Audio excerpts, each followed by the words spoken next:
देखो, ये है मेरी कोल्ड ड्रिंक की बोतलें, थम्स अप, स्प्राइट और लिम्का। और ये सारी की सारी मिली हैं मुझे फ्री में दिवाली के टाइम। तो कैसे मिली हैं दिखाती हूँ आपको, पूरा प्रोसेस समझाती हूँ, आप देखते रहना। किचन कंपोस्ट की बाल्टी पूरी तरह भर गई है। किचन कंपोस्ट की बाल्टी पूरी तरह भर गई है। तो मैं इसको अब कैसे आगे इसका खाद बनाऊंगी वो दिखाती हूँ। पहले देखो, इसको खाली कर लूँगी। मैं खाली करूँगी मैं इसको। एक खाद वाला इकट्ठा था मेरा, वर्मी कंपोस्ट वाला, उसमें। और नीचे मैंने भी इसके कुछ बेल की सूखी हुई पत्तियाँ और डंडियाँ डाल दी हैं। और अब डालूँगी इसमें थोड़ी सी मिट्टी गार्डन की, ताकि जो भी मैं इसमें डालूँ ना, जो मेरा गीला कंपोस्ट है, किचन वेस्ट है, मतलब काफ़ी हद तक डिकम्पोज है वो, तो इसमें से अगर कुछ भी लिक्विड निकले तो ये सोख ले, बाहर ना निकले। और अब ऊपर से डालूंगी ये पत्ते की खाद। पत्ते की खाद मैं इसलिए भी डाल रही हूँ, इसमें बहुत सारे डिकम्पोज़र हैं, बहुत सारे बैक्टीरिया हैं, तो ये इसकी प्रक्रिया को डिकम्पोज होने की और खाद बनाने की को और भी तेज़ कर देंगे। तो बाल्टी मैंने नीचे उतार ली है और इसके ऊपर रखी थी इस छोटी बाल्टी के। तो ये देखो, इसकी कंपोस्ट ही है ये भी अपने आप में फर्टिलाइज़र है, लिक्विड। इसको मैं 5 या 10 गुना पानी में इसको मिला के पौधों में दे दूंगी। आज का जो फ्रेश मेरा किचन का वेस्ट है वो भी मैं इसमें नीचे ही डाल दूं। नीचे डालने का मतलब ही सिर्फ इतना है कि नीचे की जो वेस्ट है मटेरियल वो अच्छे से डिकम्पोज हो जाएगा। इसमें भी बाल्टी को जब मैं उल्टा करूँगी तो इसका ऊपर का नीचे और नीचे का ऊपर, यानी कि जो डिकम्पोज ज़्यादा मटेरियल है वो ऊपर आ जाएगा और नीचे वाला कम डिकम्पोज मैटर है वो ऊपर रह जाए। ऊपर का कम डिकम्पोज है वो नीचे चला जाएगा। तो देखो, इस जो कट्टे के अंदर इसका पूरा मुंह डाल दिया और हटा दूंगी, इसको पूरा निकाल दूंगी।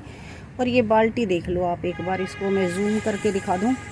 कितने छेद हैं इसमें, दिख रहे हैं आपको? इसमें बहुत छेद हैं, पता नहीं दिख भी रहे हैं कि नहीं। ये देखो, सब छेद हैं। ये इधर, ये देखो, ये सब छेद हैं। इधर बहुत सारे छेद मैंने इसमें कर रखे हैं, ताकि इसमें से जो लिक्विड निकले वो पूरा नीचे चला जाए, तो कम ही लिक्विड रह पाएगा इसमें अब।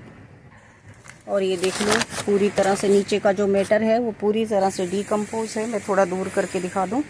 और ये मेरी बाल्टी, जिसमें मैंने नीचे बहुत सारे छेद कर रखे हैं, और छेद के ऊपर इसी के साइज़ की गोलाई में जो है एक नेट लगा रखी है, ताकि कोई भी कीड़े या कुछ भी छन के नीचे ना जाएं। और मेरी जो टी है, ये कंपोस्ट टी, वो कीड़े रहित या कीटाणु रहित रहे। बस इसके चारों तरफ अभी भी स्पेस खाली है, आप देख रहे हो। तो इसके चारों तरफ मैं पत्ते या फिर मिट्टी ये कुछ डाल दूंगी, ताकि डिकम्पोजन की जो प्रक्रिया है, डिकम्पोजिशन की जो प्रक्रिया है, वो थोड़ी अच्छे से हो जाए। तो इसके चारों तरफ मैं डाल दूँगी ये मिट्टी, और गार्डन से निकला हुआ कुछ पत्ते का कचरा जो दिवाली की सफाई में निकल रहा है आजकल,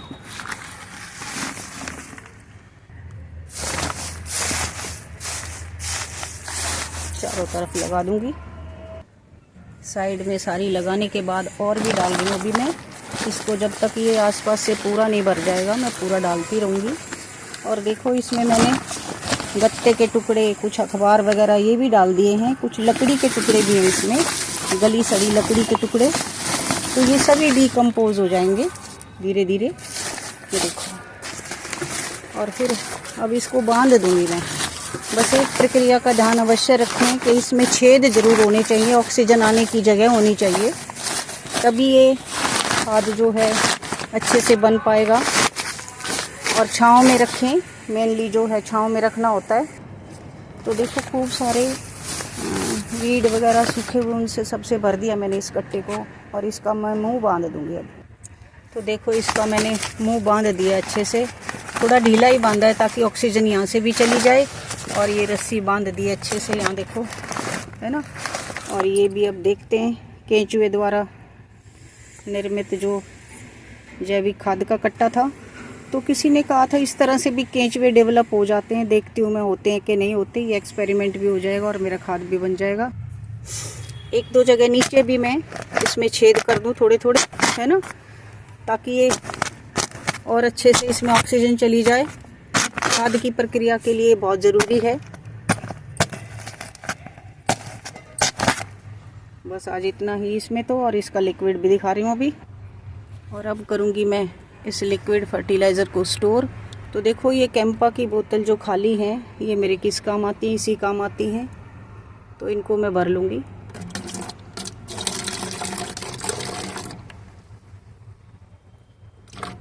भर लूँगी तो दिखाऊंगी, क्योंकि ध्यान मेरा कैमरे पे भी है तो अच्छे से भरा नहीं जा रहा, गिर रहा है।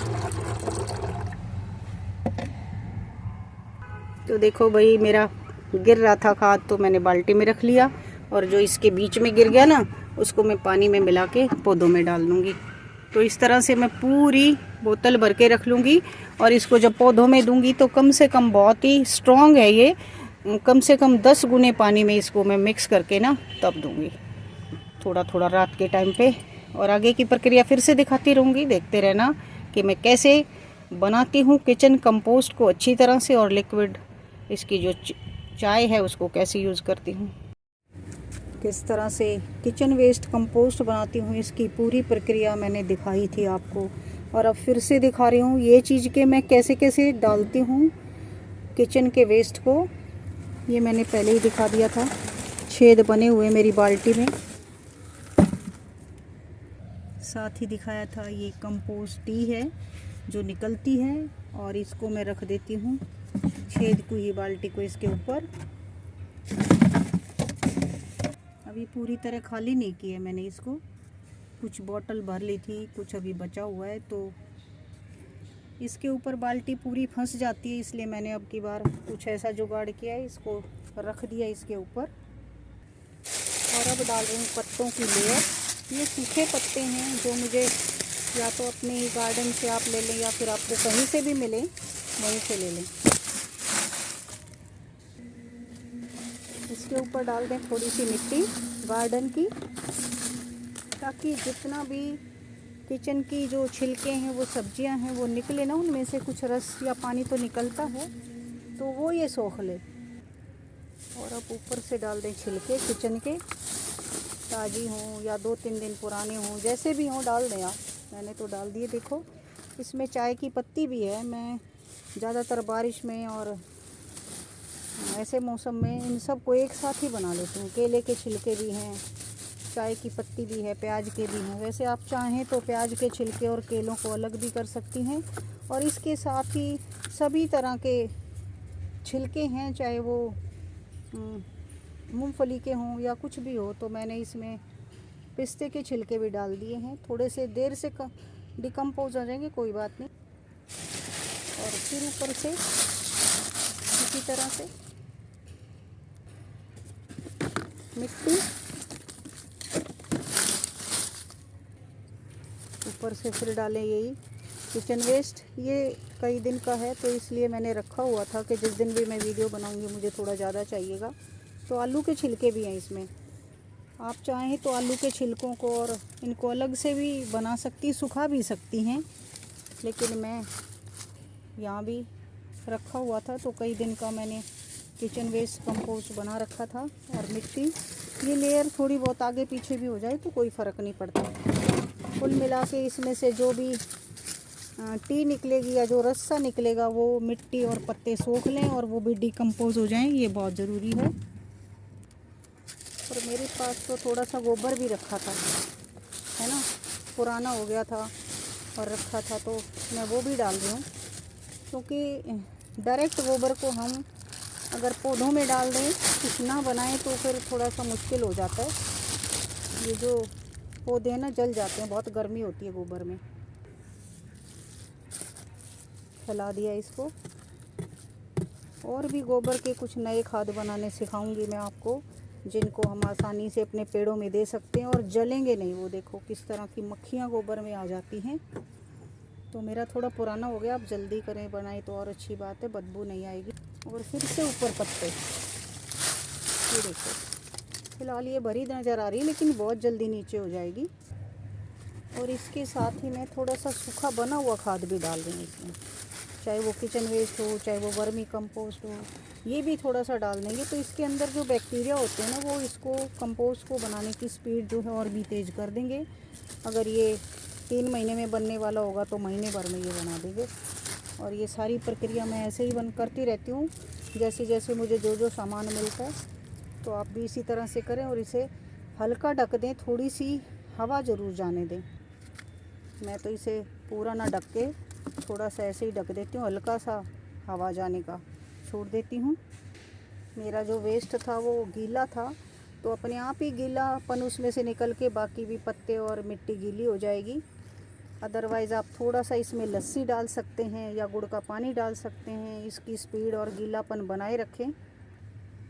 और देखो इसमें जो कंपोस्ट आती है उसके लिए मैंने टैप भी लगा रखा है। ये देखो, इसको हम ऐसे आराम से निकाल सकते हैं बीच में भी, अगर बिना भरी हो तो बीच बीच में निकाल के खाद के रूप में इस्तेमाल करें। और ये देखो निकल गई, बड़ा गाढ़ा सा कलर है, बहुत हेल्दी है। बस बंद कर दिया।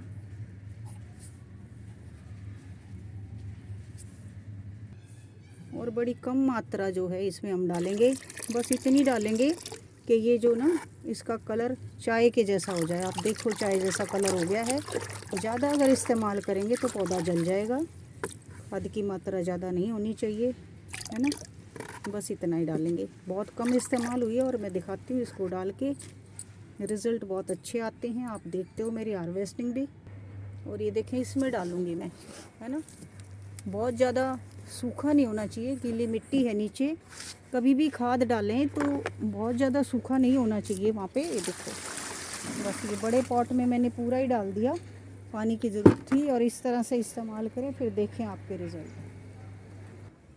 ये चावल का पानी मिक्स किया हुआ है, पानी जो रखा रहता है उसी में चावल जब धोती हूँ तो दाल और चावल का पानी भी डाल देती हूँ और सभी पौधों में चला जाता है वो। इसी तरह से आप भी फर्टिलाइज़र बनाएं, पौधों को हेल्दी बनाएं और अच्छी हार्वेस्टिंग लें मेरी तरह। Thank you so much.